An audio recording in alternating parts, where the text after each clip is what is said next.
interesting interview, Blair. And here's the question: why is it men are at higher risk for cancer than women? The information that we're getting is now different than what we thought. There's a new study suggests biological differences between the sexes may be responsible. And Washington University radiologist Dr. Joseph Ippolito joins us to discuss that. Thanks so much for coming in, Doctor. Thanks for inviting me. So what is the biological difference between men and women when it comes to genes and cancer? So first I want to talk about the effect of what we call biological sex. And sex is male or female, and males have XY chromosomes and females have XX sex chromosomes. And so based upon that, that defines who we are. So we've got sex hormones in the body that circulate. These sex hormones bind to cells in our body and activate very unique processes in males and females differently that make us who we are. But in addition, we've got the genetic component, that XX versus XY, different DNA, different genes, underlying different biology that can affect who we are. So women have two X's. These X's have shown to be better at fending off tumors and inflammation. That's correct. That's correct. And so there's a whole lot of great research there.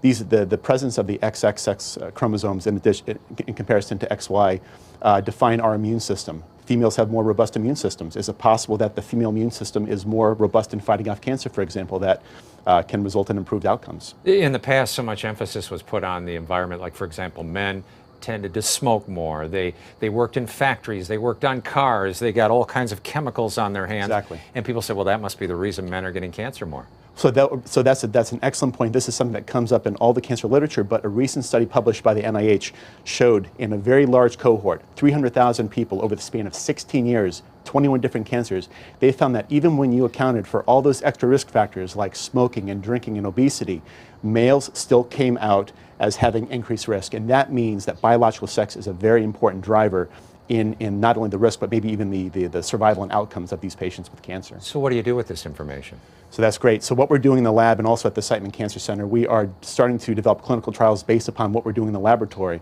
If we understand the underpinnings of biological sex and what that means for differences in biology, we can now start to take different drugs off the shelf and look and see how that inhibits specific aspects of the cancer cell on a male or female specific basis. And particularly target men and women differently. Exactly. And so I think the best example is I've got kids. I take my kids to the pediatrician. Boys and girls have different growth charts. Why can't we have the same thing for adults in the cancer clinic? And that's where we're going. That's where we're going. Are there certain cancers that women get that men don't get?